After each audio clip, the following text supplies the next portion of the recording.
حضور صلی اللہ علیہ وآلہ وسلم کا تمام رات روتے رہنا۔ نبی اکرم صلی اللہ علیہ وآلہ وسلم ایک مرتبہ تمام رات روتے رہے اور صبح تک نماز میں یہ آیات تلاوت فرماتے رہے: ان تعذبهم فإنهم عبادك وإن تغفر لهم فإنك أنت العزيز الحكيم۔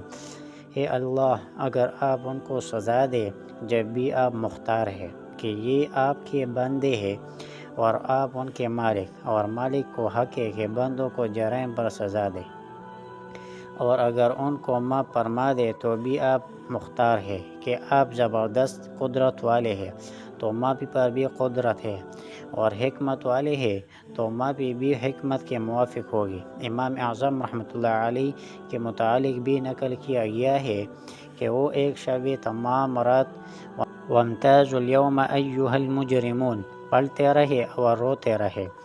مطلب آیات شریفہ کا یہ ہے کہ قیامت کے دن مجرموں کا حکم ہوگا کہ دنیا میں تو سب مل جلے رہے، مگر آج مجرم لوگ سب الگ ہو جائے اور غیر مجرم علیحدہ۔ اس حکم کو سن کر جتنا بھی رویا جائے توڑا ہے کہ نہ معلوم اپنا شمار مجرموں میں ہوگا یا فرمانبرداروں میں۔